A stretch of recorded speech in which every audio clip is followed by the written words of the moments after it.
तुला राशि वालों, आप सभी का स्वागत करते हैं तुला राशि भिंड यूट्यूब चैनल में। बंधुओं, आने वाले इस 2025 में यह पानी आपको रातों रात करोड़पति बनाएगा।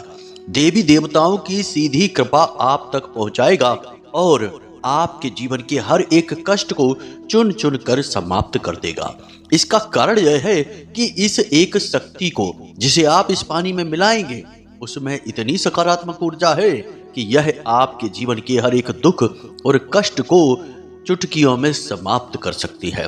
इसी के साथ साथ बंधुओं, आने वाला जो यह 2025 का समय है, नया वर्ष है, इस वर्ष में ग्रहों की स्थितियां कुछ इस प्रकार की बन रही हैं जो आपके जीवन में थोड़ी परीक्षाएं, थोड़ी कठिनाइयां तो अवश्य डालेंगी, परंतु आपको इसके बदले में मिलेगा बहुत कुछ। कहने का मतलब यह है कि यह जो वर्ष आपके जीवन में आ रहा है, यह वर्ष आपके जीवन में एक नई कहानी लिखेगा, एक नया किरदार बनेगा। आपके जीवन में एक नई उपलब्धि आपको हासिल होगी। जिन चीजों के लिए आप तरस रहे थे, तड़प रहे थे, जिन लोगों ने आपको धोखा दिया था, जिन चीजों से आपको आपकी बुरी किस्मत या यूं कहें कि दुर्भाग्य ने दूर रखा था, वे सब कुछ आपके नजदीक आएंगी। आपके शत्रु आपसे दूर भाग जाएंगे, अपने आप में ही उलझ कर रह जाएंगे, व्यस्त हो जाएंगे, आपके बारे में सोच भी नहीं पाएंगे। और यह सब कुछ तब होगा जब आप प्रयास करेंगे। कुछ भी अपने आप घटित नहीं होता है, इंसान को खुद तो प्रयास करने ही पड़ते हैं। गोस्वामी तुलसीदास जी ने श्री रामचरितमानस में लिख दिया है, कर्म प्रधान विश्व करे राखा, जो जस करहि सो तस फल चाखा। तो बंधुओं, आपको कर्म तो करने ही होंगे। अब यहाँ पर हम आपको बता दें कि कर्म दो प्रकार के होते हैं।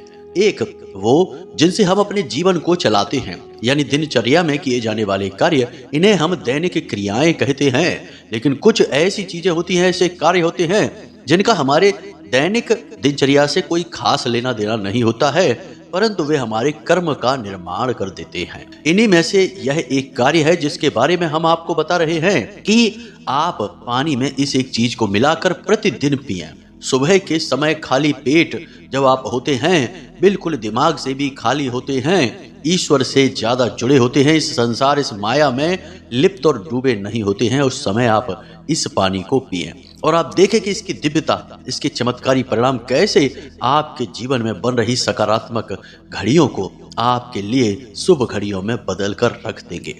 अब इस एक चीज को पानी में मिलाने का एक विशेष विधान है। वह विधान ऐसा है कि जल को हमारे जीवन से बहुत नजदीकी से जोड़कर देखा जाता है। इस धरती पर भी 70% से ज्यादा पानी है और हमारे खुद के शरीरों में भी 80 और 70% के आसपास पानी होता है, यानी कि पानी के बिना यह संसार चल ही नहीं सकता है। तो पानी को ज्योतिष शास्त्र में और हमारे हिंदू धर्म सनातनी परंपरा में भी बहुत अधिक सम्मान प्राप्त है। आपने देखा होगा कि शुद्धिकरण करना हो पूजा पाठ में, तब हाथ में जल लेते हैं, संकल्प करना हो तो हाथ में जल लेते हैं, कोई ऋषि मुनि यदि कोई श्राप या वरदान देंगे तो हाथ में जल लेते हैं, यानी कि भगवान को भी स्नान आदि कराना है तो हाथ में जल लेते हैं, स्थान की पवित्रता है तो हाथ में जल लेते हैं। यानी कि जल का संबंध ऊर्जा से है, पवित्रता से है, शुद्धता से है। तो जल को यदि हम सही तरीके से प्रयोग करना सीख जाएं तो यह हमारे लिए एक चुंबक का कार्य करता है। शुभ घड़ियों को, हमारे जीवन की सकारात्मक ऊर्जाओं को हमारी ओर खींच कर लाता है। इसीलिए आपने देखा होगा कि प्राचीन काल में ऋषि मुनि अपने कमंडल में हमेशा जल रखते थे। अपने साथ कुछ भी रखे या ना रखे, परंतु उनके साथ जल अवश्य होता था और वह जल अभिमंत्रित होता था। जी हाँ बंधु, तो जल का बहुत अधिक महत्व है। तो आज के इस कार्यक्रम में हम आपको इस एक चीज के विषय में बताएंगे जिसे आपको पूरे नियम और विधि विधान के साथ प्रयोग करना है और आप इसके परिणाम खुद अपनी आंखों से कुछ ही दिनों में महसूस करेंगे। तो बस आपको करना यह है कि इस एक कार्यक्रम को पूरा देखना है, अंत तक देखना है और यह कार्यक्रम आने वाले नव वर्ष में आपके सौभाग्य की चाबी का कार्य करेगा। आपका सौभाग्य का ताला इसी कार्यक्रम से खुलने वाला है, क्योंकि इस कार्यक्रम में एक महान ज्ञान है और ज्ञान ही सौभाग्य के दरवाजे को खोल सकता है। ज्ञान से महान कुछ भी नहीं है। इसीलिए हमारे शास्त्रों में ज्ञान को योग कहा गया है और जो ज्ञान देता है ऐसे परम गुरु को ईश्वर से भी बढ़कर माना गया है। इसीलिए आज इस ज्ञान को बिल्कुल भी अपने हाथ से जाने मत देना, अंत तक देखना, सारे कार्यक्रम को समझना, हर एक बात को गहराई से समझना और आप इन बातों को जब प्रयोग करना शुरू करेंगे तो इसके परिणाम खुद महसूस करेंगी। तो बस हमारा आपसे निवेदन यह है कि आप इस कार्यक्रम को अंत तक अवश्य देखें, क्योंकि इस कार्यक्रम को बनाने में हमने सचमुच में बहुत मेहनत की है, अपने खुद के अनुभवों को डाला है, ज्योतिषीय आकलन और गणितों का प्रयोग किया है। इसी के साथ साथ माता रानी से भी निवेदन किया है कि जो भी भक्तगण इस कार्यक्रम को देखें उनके जीवन में आपकी कृपा अवश्य जानी ही चाहिए। और माता रानी ने भी अपनी अनुभूतियों के माध्यम से बता दिया है कि कोई बात नहीं, तुम जो चाहो वो बताओ, हम तो अपनी कृपा भक्तों को देंगे ही। तो बस माता रानी का नाम लेते हुए आज के इस विशेष महान कार्यक्रम की शुरुआत करते हैं। कमेंट बॉक्स में लिख डालिए, जय मां भद्रकाली कृपा करो। एक बार नहीं 3 बार लिखना। माता रानी निश्चित तौर पर आपके ऊपर कृपा करेंगी, हमें पूर्ण विश्वास है। इसी के साथ साथ बंधुओं, यदि आप इस चैनल कार्यक्रम पर पहली बार आए हैं तो आप इस चैनल को सब्सक्राइब अवश्य कर लें, क्योंकि ऐसा करके आप न केवल हमारे बल्कि माता रानी के दिव्य परिवार के सदस्य बन जाएंगे और फिर माता रानी का प्रेम और आशीर्वाद खुलकर आपके ऊपर लुटाया जाएगा। माँ का लाड़ आपको भी मिलेगा। जी हाँ बंधुओं, तो चलिए चैनल को सब्सक्राइब करिए, फिर आगे बढ़ते हैं। तो बंधुओं, अब एक बात ध्यान से समझिए, आज का जो वातावरण है, जो समाज है, इसमें नकारात्मकता हर ओर फैली हुई है। आप खुद ही विचार करके देखिए, आज के समय में लोगों के चर्चाओं के विषय कैसे होते हैं, जिसमें कि किसी न किसी की खिल्ली उड़ाई जा रही है, किसी न किसी को नीचा दिखाया जा रहा है, किसी की बुराइयां चुगलियां की जा रही हैं। ऐसे विषयों पर लोग चर्चा करना पसंद करते हैं, लेकिन यह विषय तो नकारात्मक है। आज के समय में वृत्तियां लोगों की कितनी खराब हो गई हैं। समय को खराब करना, जुआ, शराब, वेश्यावृत्ति और तरह तरह के नशे आदि में डूबे रहना। औरतों की भी हालत कुछ ऐसी है कि उन्हें भी जब तक इधर की उधर बातें नहीं कर लेंगी, इसकी उससे चुगली नहीं कर लेंगी, या यूं ही दिन में एक आध बार किसी से झगड़ नहीं लेंगी, चाहे अपना घर हो चाहे पड़ोस हो, तब तक उन्हें भी चैन नहीं मिलता है। आज का समय वह समय आ गया है बंधुओं, जब बच्चे समय से पहले बड़े हो जाते हैं और घर वालों की सुनना बंद कर देते हैं। बुजुर्ग जैसे नहीं होते हैं, बचपना दिखाते रहते हैं, जरा जरा सी बातों पर तुनक मिजाजी दिखाते हैं और घर का माहौल खराब कर देते हैं। और जिनके ऊपर काम की जिम्मेदारी है, वे अपने काम को ठीक ढंग से या तो कर नहीं रहे हैं और या फिर करना चाहते हैं तब भी कर नहीं पा रहे हैं।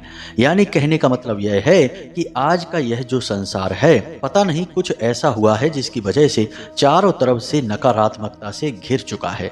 इसीलिए आप कभी कभी न्यूज चैनलों पर भी ऐसी ऐसी खबरें देख लेते होंगे जिन्हें देखकर यकीन ही नहीं होता कि कोई इस प्रकार के अपराध कैसे कर सकता है। अत्यंत बीभत्स, अत्यंत नीच स्तर के आज के समय में अपराध होने लगे हैं। यह सब नकारात्मकता की वजह से है। अब यहाँ इतनी नकारात्मकता है समाज में, इसी वजह से इतनी परेशानियां भी हैं। अब यहाँ पर जिनके पास पैसे रुपए धन दौलत नहीं है, वे तो सुखी हैं ही नहीं, उनको तो 50 तरीके की तकलीफों ने घेर रखा है। लेकिन जिन लोगों के पास धन दौलत रुपए पैसे हैं भी, वे भी बेचैनी में जी रहे हैं, सुकून से सो नहीं पा रहे हैं, खाना भी खा नहीं पा रहे हैं। 50 तरीके की तकलीफों ने उनको भी घेर रखा है, क्योंकि उनका पैसा भी शुद्ध तरीके से उनके पास नहीं आया है और वे भी इस नकारात्मक वातावरण से प्रभावित हो रहे हैं। तो कहने का मतलब यहाँ पर यह है बंधुओं कि आपको अपने आसपास, अपने घर का संपूर्ण वातावरण सकारात्मक बनाना होगा। यदि आप यह कार्य कर पाने में असफल रहते हैं तो आप चाहे कोई भी उपाय कर लीजिए, कितनी ही पूजा पाठ कर लीजिए, आपके पास ना तो कोई सुख सुविधा होगी, ना ही आपकी मेहनत का आपको फल मिलेगा, ना ही भगवान की कृपा और आशीर्वाद आपको प्राप्त हो पाएगा। जी हाँ बंधुओं, तो अब आप यह कार्य कैसे करेंगे? प्रश्न तो यही उठता है कि नकारात्मक ऊर्जा को भगाना है और सकारात्मक ऊर्जा को जीवन में लेकर आना है। तो अब आप यह कार्य कैसे करेंगे, इसे आप ध्यान से सुनिए, फिर हम आपको इस एक चीज के बारे में बताएंगे। बंधुओं, यदि हम पहले ही आपको इस एक चीज के बारे में बता दें और आप इसका प्रयोग कर भी लें, तब भी इस बात के कम ही गुंजाइश है कि यह आपके ऊपर ठीक से कार्य करेगी, क्योंकि वातावरण तो नकारात्मक ही है। आप सकारात्मकता की एक गोली खा भी लेंगे तो उससे क्या हो जाएगा, वह गोली भी अपना कार्य नहीं कर पाएगी। तो आपको वातावरण सुधारना है। अब वातावरण सुधारने के लिए हमारे शास्त्रों में 3 विधियां हैं, तीनों को अपनाना पड़ता है। पहली है नियम, दूसरा है संयम और तीसरा है संस्कार। यानी कि ये तीनों चीज हमारे जीवन में शामिल होनी ही चाहिए। अब जरा पुराने जमाने में विचार करके देखिए, लोग कैसे रहा करते थे। उनके घर में और जीवन में चाहे भले ही धन संपत्ति कम हो, जो कि अक्सर हुआ ही करती थी। जरा अपना बचपन याद करके देखिए, जिनकी उम्र ज़्यादा है 25-30 साल पुरानी उम्र को याद करके देखिए। जब आप बचपन में थे उस समय 10-20 रुपए भी बहुत हुआ करते थे। अक्सर लोगों के पास पैसे की तंगी हुआ करती थी। पैसे बचाने के लिए लोग पैदल यात्रा कर लिया करते थे और बचे हुए पैसे से नाश्ता कर लिया करते थे। यानी कि कहने का मतलब यह है कि भले ही धन दौलत रुपए पैसे कम होते होंगे, परंतु सुख समृद्धि और शांति बड़ी गजब की हुआ करती थी। लोग चाहे खेतों में ही क्यों ना सोएं, लेकिन नींद बड़ी अच्छी आती थी। जीवन चाहे भले ही कितना ही साधारण क्यों ना हो, लेकिन शांति बहुत हुआ करती थी। तो कहने का मतलब यह है कि उस समय में चाहे कोई अमीर हो चाहे गरीब हो, सब एक जैसे थे, यानी कि सुखी, शांत और बेहद ही ऊर्जावान। जी हाँ बंधुओं, अब ऐसा क्यों होता था? पुराने जमाने के लोगों के अंदर ये 3 चीजें हमेशा गहराई से मानी जाती थी और उनके अंदर होती थी। जैसे कि नियम, तो पुराने समय में लोगों को समय से कार्य करने की आदत हुआ करती थी। सोने का समय का नियम होता था, जागने का नियम होता था, खाने पीने का हर बात का नियम होता था जो फिक्स रहता था। उसी प्रकार संयम, यानी अपनी इंद्रियों पर भी संयम हुआ करता था। जब जिस चीज का मन किया तब वो नहीं करना है, यानी कि नियंत्रण, सेल्फ कंट्रोल। उसके बाद संस्कार, और संस्कारों की तो हम बताएं ही क्या कि पुराने जमाने में कितने संस्कारी लोग हुआ करते थे। हर एक का सम्मान करना, बड़ों के सामने बड़ी ही सभ्यता के साथ बात करना, और बड़ों के अंदर भी संस्कार होते थे कि छोटे बच्चों के सामने क्या कहना है क्या नहीं कहना है। कोई गलत बात यदि कहनी है, किसी को कुछ अनाप शनाप ही कहना है और आसपास कोई बच्चे हैं तो उन्हें भगा दिया जाता था, बच्चों भागो यहाँ से। और जब बच्चे चले गए उसके बाद बात करनी है। तो बड़ों के भी संस्कार, छोटों के भी संस्कार। इसी वजह से शांति थी, सुकून था और वातावरण भी सकारात्मक था। एक इंसान को तकलीफ होती थी तो 10 हाथ आगे बढ़ते थे उसकी मदद करने के लिए। लेकिन आज आप विचार करके देखिए, सरेआम बीच बाजार भीड़ भरे इलाके में भी यदि किसी के साथ कोई नाइंसाफी कर रहा है तो लोग अपना मुंह घुमाकर चले जाएंगे, कोई किसी की मदद नहीं करेगा। यही तो है नकारात्मक वातावरण की भीषणता। अब आपको अपने जीवन में क्या करना है? इन 3 चीजों को अपने जीवन में लेकर आना है। नियम बनाइए। आप यूं ही जीवन को बस बिताइए मत, जीवन को जियो। हर चीज का नियम बनाइए। मान लिया कि आप रात्रि में रात तक जागते हैं, कुछ कारण होगा, कुछ काम होगा। सभी के पास तो नहीं होगा, लेकिन कुछ लोगों के पास ऐसा काम होगा जो रात्रि में ज्यादा देर तक होता होगा। तो आप रात्रि में देर तक जागिए, सुबह भी देर तक थोड़ा सो लीजिए, कोई समस्या नहीं है।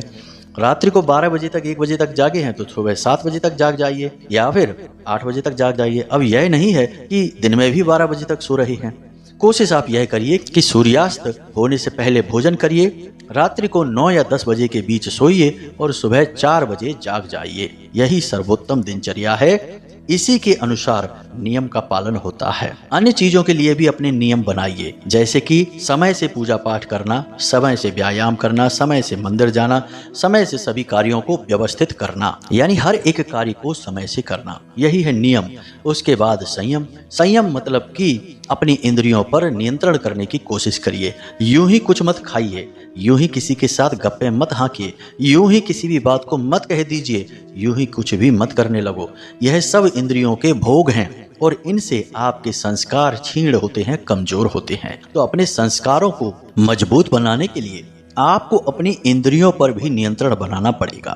जब आप अपनी इंद्रियों पर नियंत्रण बना लेंगे तो फिर अपने संस्कारों को याद करिए। हमारी हिंदुस्तानी परंपरा, हमारे रीति रिवाज, बड़ों के लिए सम्मान, छोटों के लिए प्रेम, पूजा पाठ, भगवान के लिए सम्मान, धर्म के लिए प्रेम, ईश्वर के लिए जिनकी हम पूजा करते हैं, भूल से भी उनके लिए ना तो कभी कुछ गलत सुने ना ही कुछ गलत बोलें। इन सब बातों को आप मानिए। आप यकीन करिए कि आप इस आचरण को करके देखिए, आप कुछ ही दिनों में अपने जीवन में परिवर्तन महसूस करने लगेंगे, क्योंकि सकारात्मक ऊर्जा की धारा फूट पड़ेगी आपके जीवन में। जी हाँ बंधुओं, ये केवल बातें नहीं हैं, ये जीवन को बदलने के महत्वपूर्ण कदम हैं। जी हाँ बंधुओं, यकीन मानिए, जीवन कोई खेल नहीं है, ये मजाक नहीं है। इसे गंभीरता से लेना चाहिए, क्योंकि एक बार यह हाथ से निकल गया तो दोबारा फिर नहीं मिलेगा। जो समय गुजर गया, हमने यूं ही बर्बाद कर दिया, वह वापस नहीं आएगा।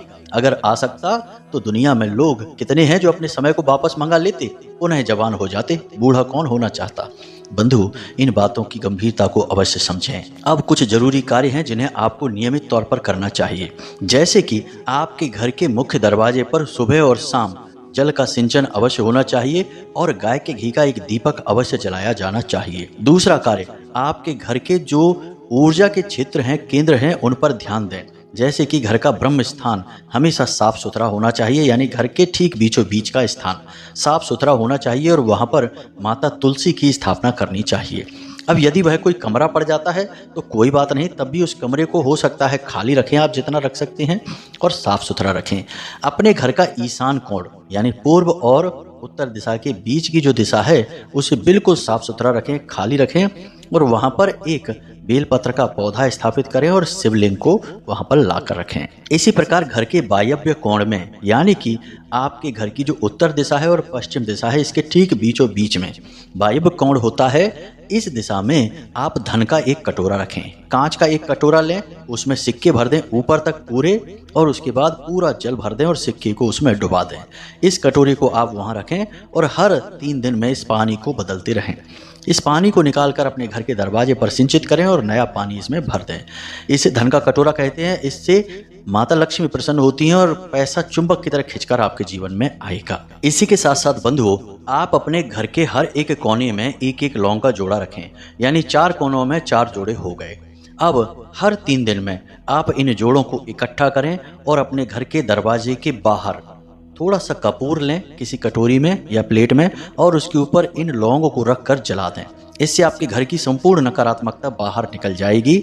साथ ही साथ अपने घर में जो पानी होता है पोंछा लगाने वाला, उस पानी में थोड़ा सा नमक अवश्य मिलवा दें, समुद्री नमक मिलवाएं। आप जिस पानी से स्नान करते हैं उस पानी में भी थोड़ा सा समुद्री नमक और थोड़ी सी चुटकी भर जरा सी हल्दी अवश्य डालें। इससे आपके ऊपर की नकारात्मकता, आपके घर का नकारात्मक वातावरण सब समाप्त हो जाएगा। और एक बात बंधु, हफ्ते में एक बार जिन भी देवी देवता में आपकी आस्था है उनके नाम से, उनके किसी विशेष मंत्र से एक हवन अवश्य कर दिया करें। हवन इतना शक्तिशाली होता है कि इसे सीधे देवता ग्रहण कर लेते हैं। हर एक आहुति देवताओं के लिए होती है और देवता अत्यंत कृपा करते हैं जिस घर में हवन होता है। तो हफ्ते का एक दिन आप रखिए जिस दिन आप हवन करिए। मान लीजिए माता भद्रकाली में आपकी आस्था है तो माता रानी के नाम से हवन करिए, शनिवार के दिन करिए रात्रि में। अब आप इस हवन को करेंगे, इससे आपका घर पूर्ण रूप से शुद्ध सात्विक हो जाएगा, आपके जीवन में भी सकारात्मकता आ जाएगी। इन कार्यों को जब आप करेंगे और हमने जो आपको 3 बताए नियम उनको भी मानेंगे तो फिर आप तैयार हो चुके हैं। अब आप उन लोगों में शामिल हो गए हैं जो कामयाब होंगे हर हालत में।